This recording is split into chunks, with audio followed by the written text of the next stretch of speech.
Don't wait till the battle's over. Don't wait till the struggle ends. Shout now, right now. Shout now. Don't wait till you make it. Hey everyone, and welcome to the PHILLIP Show. Listen, so you already know to grab your coffee. This one I have to say it's from Starbucks. I drink Keurig because I'm quick like that and lazy, and I don't like the espresso part. But okay, so we're gonna jump in. One of the things that is so important to us, we've come through COVID, kind of. It's still here, possibly, and the jury's still out about what's factual and what's not. But in that time, there's been a lot of dynamic when it comes to mental health. How are people coping? How are people dealing? What does it mean now to kind of go out and have fun? And a lot of people are turning to laughter to help soothe that kind of time of, well, what do we do? And today we have an amazingly talented person on. So listen, let me tell you a little bit about them, and then we are going to jump right in. Adrian Cosby is a stand-up comedian from Yellow Springs, Ohio. He started performing stand-up comedy in 2009 and quickly decided that making audiences laugh was more important than making lots of money. And we're going to get into that because I'm curious. Described as thinking people's comedy, Cosby has become a crowd favorite, not just because of his on-stage likability, but also because he enjoys using his multi-ethnic background and intellectual wit to make audiences from all walks of life laugh at him as well as at themselves. Smart, funny, and surprising, Adrian's unique look and style make him the perfect complement for any diverse acts and audiences. And my show, welcome, Adrian. Hey, Hey. Thanks for having me. Yeah, you're welcome. So I want to give the people just a little bit of background. Adrian and I went to school together, and I have not seen him probably since perhaps even before graduation. And that sounds was about accurate. Yeah, that was in right. 19. Exactly. In the 19s. Yeah, man, in the 19s. I see you got. Are you drinking coffee there, or are we disclaiming? Yes, this is a Starbucks Verona blend. Verona. I ground it myself, and but I brew it here. Yeah, so we started off on a fancy note, grinding ourselves. I got my pinky out for you, Phillip. That's all I'm saying. Oh my God. Okay, so I was so interested in your story. So you were very athletic in high school, and I'm just going to go back because you all at home. I have to kind of fast forward and kind of catch up because life takes us all on different journeys. And in high school we have these perceptions of who we are and who people are and where we see them in the future. So when there's been time, we place people where we thought they would be, right? And then here's you, a comedian. Where did that come in? You were awesome at sports. Where did you say, "Oh snap, I'm funny," or did I miss it? I think you could correct me if I'm wrong, but you tell me. Yeah. I feel like everybody from Yellow Springs thinks they're funny by default. Like that's kind of like just being like the Yellow Springs culture is sort of one of, it was a high status symbol to be funny or to be able to make fun of your peers. Got it. Yeah, no, I don't know. And so I think that sort of was like always kind of in me, but I never considered myself to be the funniest person in my peer group. I just remember always being attracted to the funniest people at school. Got it. So I remember even when I was like in 4th or 5th grade, I started paying attention to the people that were in my sister's class, which were also your older brother's class. Yeah. To who the funniest people in that class were. And it mostly was like people trying to get a laugh on the bus. And I just remember being like in the audience of it. And you're right. As high school progressed, I definitely was leaning on my athleticism and graduated with a scholarship to play soccer, which I didn't take. I mean, okay. I just didn't show up for it. I didn't want to be in school anymore. Gotcha. But fast forward to a life of rich in diverse jobs or whatever in my early 30s. I'm back in Yellow Springs. I'm coaching soccer. I'm just starting to play soccer again.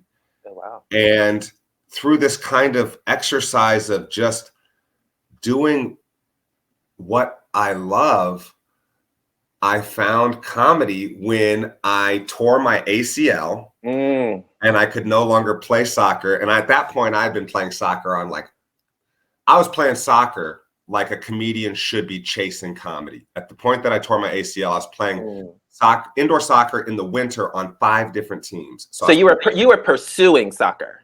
I was pursuing soccer like it was like I was going to go pro. I was not going to go pro.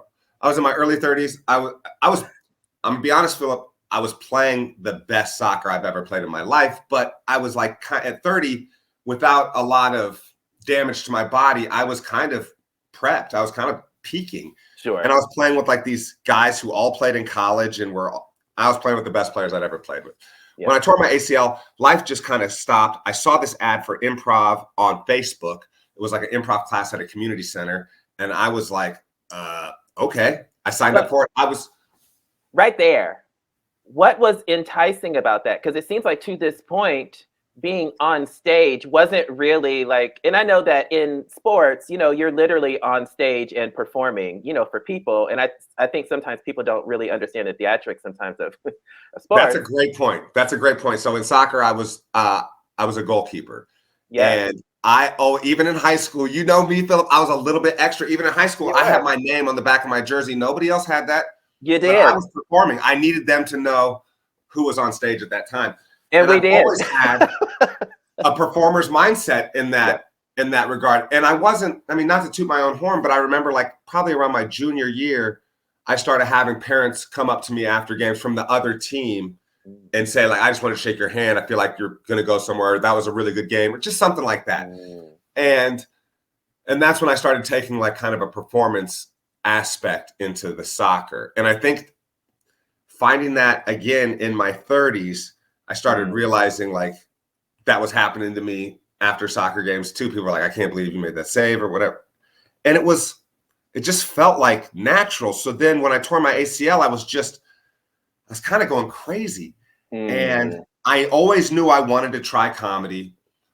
I was working as a general manager of Donato's Pizza, which I don't want to say I was the best at my job, but I was pretty good at it. Yeah. And I hated it. Okay. And so when that opportunity, I saw that ad on Facebook for improv classes at a community center, I was like, yes, I need something to fill this time. And Phil, I was terrified. I missed the first 2 classes. The second class, the class I finally went in, I was sitting in the parking lot and I was like, come on, you got to go in there. Right. Yeah. And when I went in there, Phillip, I was in there for maybe 25 seconds and there was a bunch of other people in there, maybe 7 or 8 people in there. And they were talking about some stand-up comedy contest that had happened the night prior. And they were like, who are you? Have you done stand-up? And I was like, no, not yet. And they're like, but you want to? And I was like, I would probably try it. Have you done? And I was, it's just a real basic. And they're like, all right. And they treated me as if they knew exactly who I was. And I knew they were right. I knew they knew who I was. And it was almost like, I've been wandering through my whole freaking life through a desert or through the jungle or just through the expanses of a tundra. And I all of a sudden just stumbled on my tribe. I know all those people that were in that room to this day, even though I don't see them or talk to any of them daily, I can see all of their faces. I remember that conversation and I remember them just sort of being dismissive, but also extremely welcoming. Sure. It changed my life that moment. I was going to say, so that seems like the life, aha, or this is a transition that I can actually feel. This is a comfort and a home kind of balance that's like, hey, I found it. And this is what it is. So from there, you just went all in? Sort of. Okay. I had a lot of things going on at the time. I was trying to tickle this nerve in my brain. And so at the time, I was doing a leadership program for an organization called Landmark Education, which is the Amway of self-help to put a really bad phrase on it. That's awesome. But that's what I was doing at the time. And I would have to go to like these meetings, and I was a general manager of a restaurant, and I was having to go to like Chicago once a month for a full weekend. And these meetings were on Friday night. I was having to do stuff that general managers of restaurants shouldn't be able to do. But because I was good, and and Landmark teaches you how to enroll people in the possibility of your greatness, I was really doing these things. But I was sitting in this meeting one day, and I realized, like, I don't want to be doing Landmark anymore. I want to be doing, I'm coming to Chicago. Why am I not coming here to do improv or comedy or something? It just seemed like all of these things were, I was like, I'm only doing Landmark because I want to be a performer. And then I would be a performer for Landmark and not a performer for for myself, which is what I think I was truly craving. And so I stopped doing that. I got out of the pizza business. I went back to school to finish my bachelor's degree, which I had not done. And I was maybe like a quarter of the way to my bachelor's degree. And I thought I was closer. I thought I was about halfway. But I figured I could hide out in college for about 2 years and practice comedy. And if I graduate and have to get a real job, cool. If I graduate and I can hit the road doing something in comedy, even better.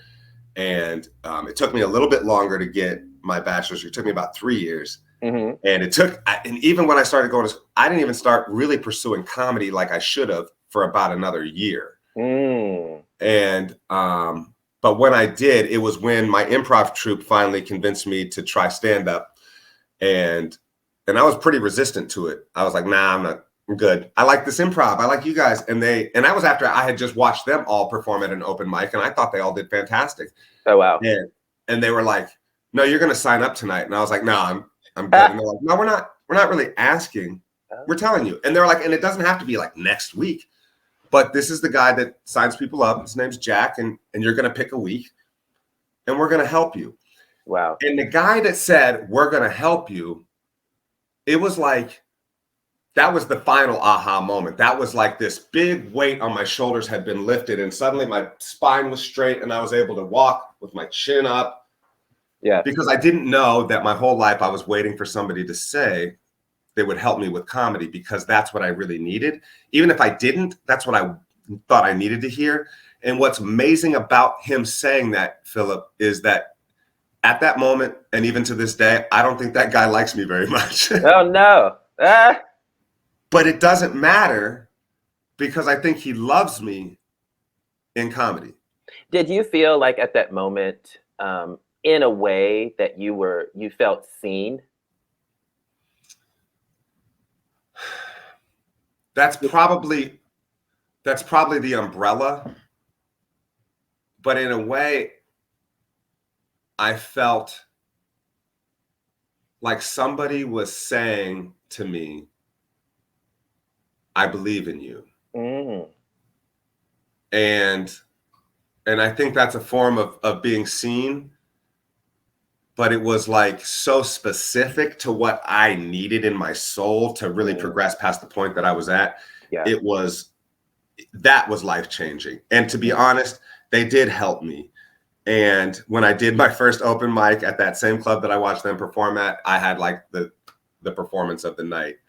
And I had people from Yellow Springs in the audience, and it was at Wiley's, which is right out, it's in Dayton, right outside of Yellow Springs. Yeah. I think. And I think I was like probably the best night of my life. I remember being on stage halfway through my set, and something was happening to me I didn't know would happen, which was where I was talking into the microphone, telling my jokes, and I was having completely divergent thoughts from what I needed to be thinking about. I was thinking, well, this is so awesome. This is going to be what you do now. This is like the rest of your life. Wow. And then I started thinking about the fact that I was like, how are you having these thoughts while different words are coming out of your mouth? I mean, it was like having this internal dialogue, and I was like, and people were laughing. And I just remember that night feeling like that was the end of this. Like I'd finally broken out of my cocoon and my butterfly wings were out, and I had metamorphosized into what I had started at the beginning of this journey when I started like wondering, what does performance even mean? Because at this point I was not playing soccer anymore. I was tickling a nerve in my brain. Soccer was scratching the itch. And once I started doing comedy, it was like, there's way more pain in soccer. It hurts, you know? And I was up way later. I was living a much more reckless lifestyle playing soccer, to be honest. Interesting. In terms of like physical injury. Yeah. So now you're in the business, right? Now you're doing comedy and this is just what you do. What is something that when you stepped into comedy with all of your expectations and, you know, all of your perceptions, what is something that shocked you or that you discovered that you weren't kind of prepared for? It's like, oh, I didn't think about that. So I've never been very good with names. Okay. And I remember the first time going to like an open mic and seeing like these comics, they line the walls like roaches at a bad, you know, restaurant or something. I mean, they're just hanging out everywhere when there's a show, like an open mic or whatever. Yeah. And I remember going in with my crew when I was just doing improv, and they knew everybody. And I was like, there's like 30 people they know that at least their first and last name. They're just like dapping it up and everything and chatting. And I was like, Phillip, I mean, maybe a week and a half later, it seemed like I knew all their names too. It's like when it's important, when it matters to you, it's amazing what you can attend to. And I didn't, it was funny because I don't know if you've ever watched Entourage or Curb, but they both have this kind of weird inside joke where they're in Hollywood and everybody knows everybody kind of casually. They'll be like, oh, what's up, drama? Or, you know what I mean? They're just like hot. That's what it's like in comedy in real life. I just worked with a guy, Dale Jones, who was on Last Comic Standing, but I feel like I was just a kid. I mean, I was watching it on TV. And he was recalling the first time I worked with him. And that was like, I was still just an open micer. And he was like, oh, yeah, I remember it's been like, what has that been, like 8 years? I was like, it's been like 11, 12 years. Wow. But this way that our brains work inside of a fraternity, inside of a community, I've never experienced that really. Even in soccer, I think in soccer, I could have experienced it. But because it wasn't my true essence of being, I think, I always felt a little bit like an outsider. It wasn't until I went into comedy and was still continuing to play soccer that my teammates were like, we've seen a real change in your just attitude and personality. You never talked to us before, wanted to hang out. And I was very standoffish and just awkward, I think. Yeah. And with comedy, I feel like suddenly I wasn't trying to be funny at the bank. I wasn't trying to be funny at work. I had an outlet and the rest of my life could balance if all the pieces fell into place. That's really interesting that you kind of found yourself when you found your tribe. It's kind of like you were free to be in that regard.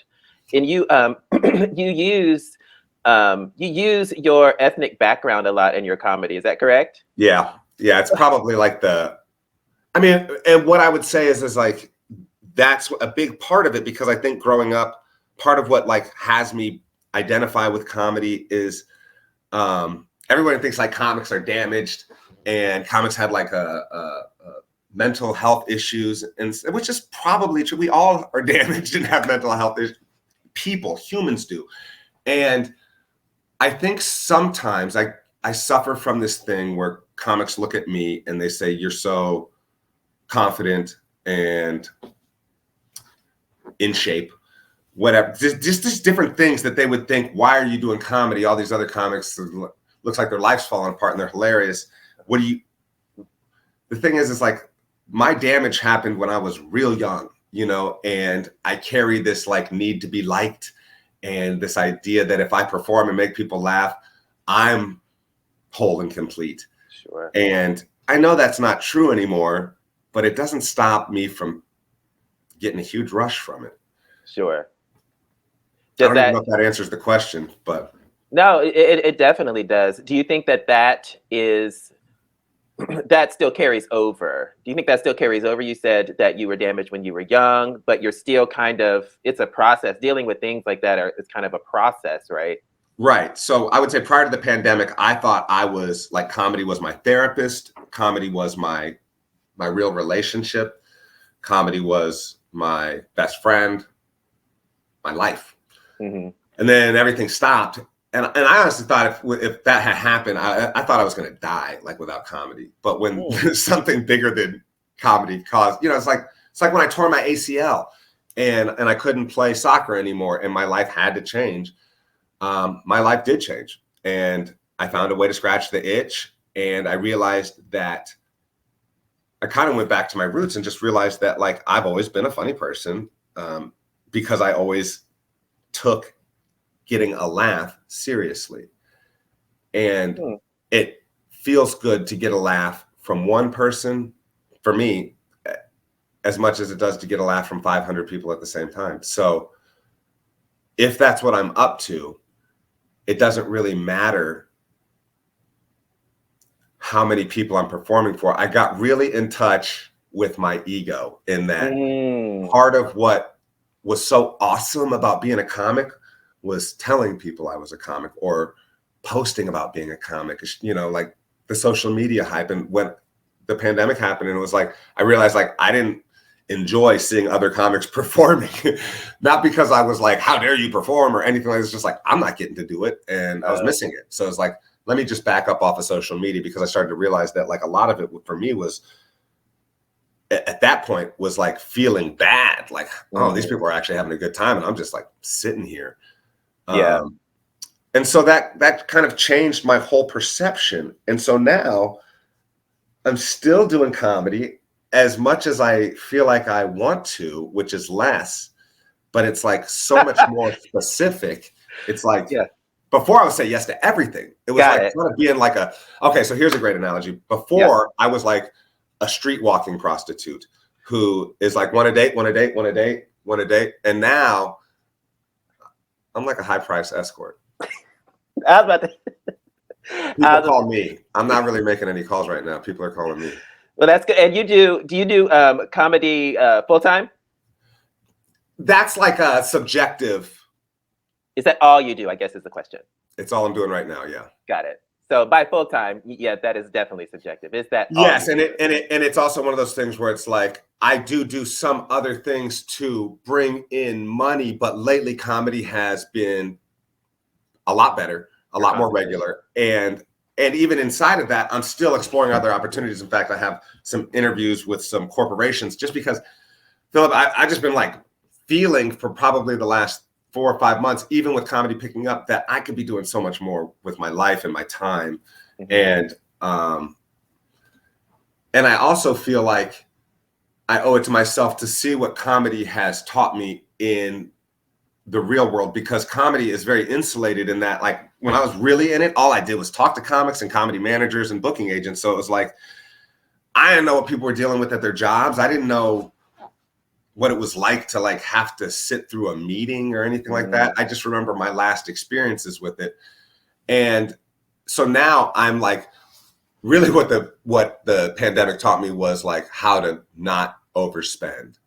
Because before I was a classic Amazon. Like, I call it playing Amazon, because I would be on Amazon shopping as if I was like doing like, oh, I'm gonna win this one. It's like eBay or something. I'm like, I'm not winning. I'm just spending money on cheap stuff that I sometimes never even opened. So I got. You described my whole closet over here. The whole thing. The whole thing. I mean, I know I'm not alone when I say that, but I got better. I don't want to say I'm cured, but I got better at my finances. And so I got debt free. And that just allowed me to live as a comic in a way that I hadn't before. I had my car paid off. Like, other than rent. Sure. Debt free, you know what I mean? Yeah. But that allows for so much more richness. And I don't have to go do something if I don't want to do it. I love that. I think that's like the thing that was killing me about my job, was that it was like, I'm good at this and I don't like doing it. Then they're paying me more than they pay most people, and I don't even want the money. So I love that, because that speaks to wealthy. like to me, that speaks to wealthy. You know, rich, okay, you have a lot of money, but wealthy to me is being able to do what you want to do, and you don't really have to worry about anything else, regardless of how much money that is. You know, it's just like, hey, all of my bills are paid off, and I have the flexibility and the capabilities of pursuing what I want to pursue, and I love that. That's And yeah. I like the idea that I can, or that somebody or anybody, and I don't know where I learned this, but I just remember thinking when I was still in like junior high that I was like, I'll do whatever I have to do for as long as I have to do it so that I can spend the rest of my life doing what I want to do. Mhm. And as I got older, I realized like life isn't linear like that. You don't have to go from A to B to C to life is moving in all directions, 4 dimensions really at all times. Yeah, And you got to start now if yeah. you want something in the future. So that was the biggest thing. And I'll tell you in that time that I was like thinking about doing comedy, I'd only told a few people that I wanted to do comedy. And I had this one friend, Matt, who I at that point only knew from playing poker with him every once in a while, Mm. who would always ask me about it. And it was kind of like having a little angel on my shoulder that was reminding me that there was something bigger that I wanted to be pursuing. And he was like an artist. So he knew what it was like. He was like I don't know what you call it, like somebody who uses a pencil to draw art. He's a drawer. He's a drawer. Yeah. Him real good at it too. But he kept giving me these little nudges. And that was one of the things that I think helped. There was all these little tiny signs throughout my life of little things where somebody would say, oh, that was funny, or you're funny, or I would do something that would get like a chuckle. And I think all of those things were little signs that kept pointing me in this direction. And I look back on those signs during the pandemic when I wasn't really performing as I still remember how good they made me feel. And I realized like, yeah, it's not always about telling somebody that I just performed for a sold out audience or with some big headliner or whatever. I stopped feeling like I needed to be the best part of any show as long as I could be a part of good shows. That's really my only goal. I just want to be a part of a good show. If I could be part of like, people would say, well, every person that walked away from every show I do for the end of time said that was the best show I've ever seen. I would be okay with nobody ever saying Adrian Cosby was the best part of that show. I don't need to be the best part of anything. I just want to be supporting something great.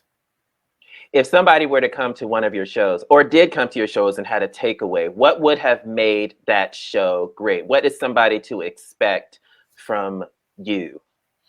So the best compliment I get, my favorite compliments are when somebody emails me 3 days later and said, I just got when you said that joke. I thought about it all the way home. I was thinking about when I woke up. I didn't get it, but then it just clicked like, I get it now. Yeah. That's my favorite thing. Or when they're walking out of the show and they don't stop to shake my hand or anything like that. They just give me the shake, like they do like this and they go like this. Because Philip, the damage that I suffered was at my own hands in my youth from being dyslexic and being in learning disabled classes. And that the story I told myself until I was almost 30 was that I'm stupid and people can tell just from looking at me.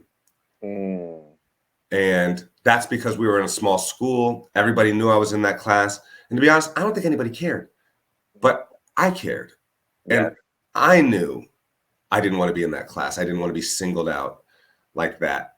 And that was where I was overcompensating. You know, I would overcome. That's why I'm this articulate.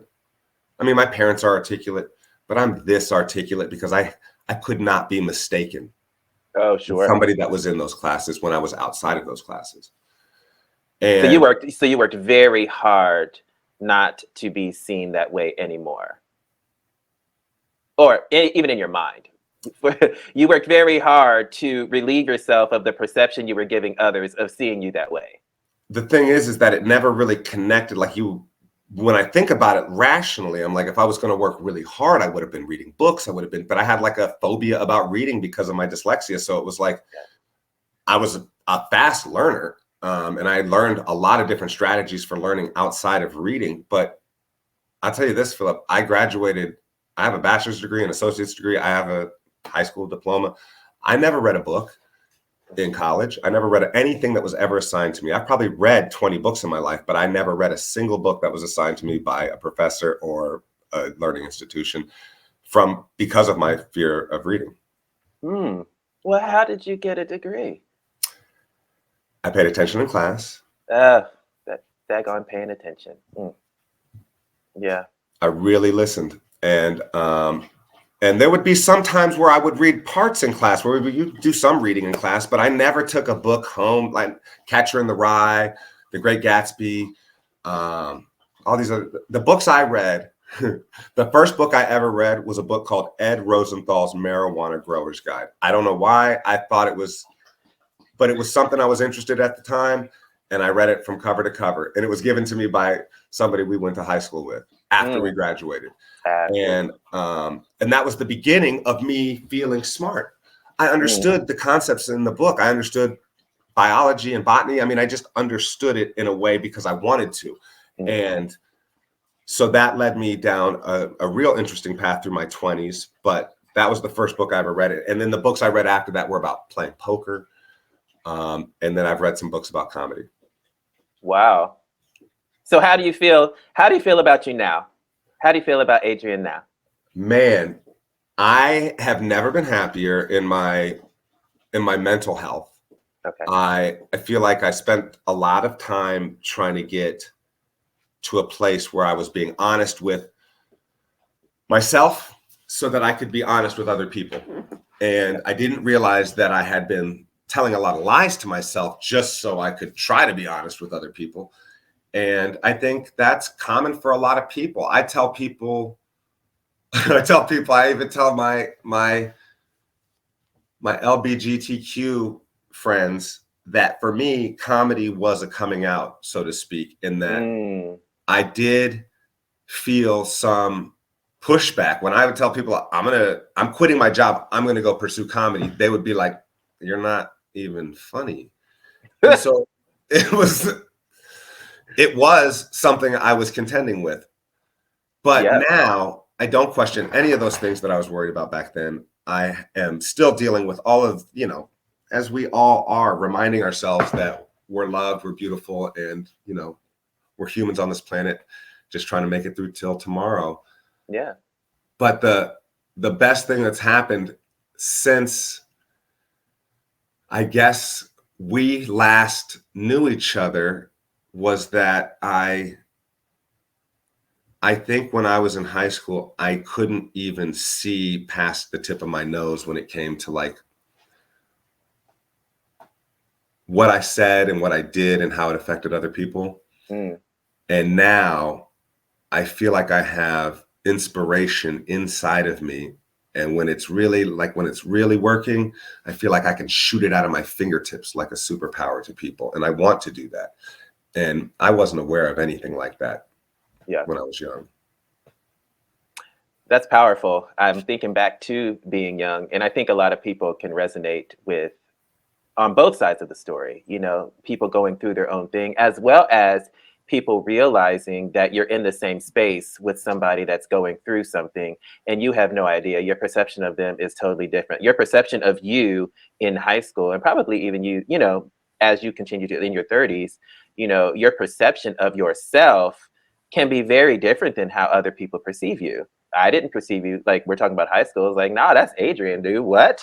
So nobody would know what's going on inside the person. And it's really comforting, it's encouraging, and it's inspiring to hear you kind of walk through that journey of, this is how I felt. This is kind of how those feelings kind of manifested in my life as to how I pursue different things. And this is who I am today. And I love it because life is a journey. It's not linear.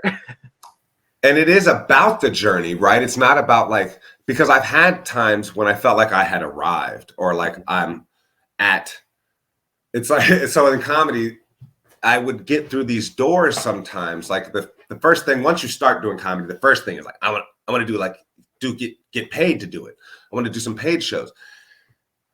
Then you do your first paid show and you get like $5 or $10 or something like that. And you're like, oh, well, I guess I need to do high paying shows or whatever. And so it's like, for me, the money never mattered. At that point, I was like just focused on trying to be funny. Yeah. And I don't know that that is what motivates other people. I don't know if the money or fame is what motivates people, but for me, it's always been about trying to be as funny as I could. Thank you so much for sharing, just being so transparent and letting us into the life of a successful comedian and just a person who is on a journey. I love it.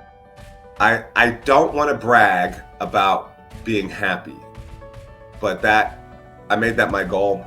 Yeah. And that's what I'm trying to arrive at every time. And I think that's a great goal. Thanks, man. Thanks. Absolutely. So that was Adrian.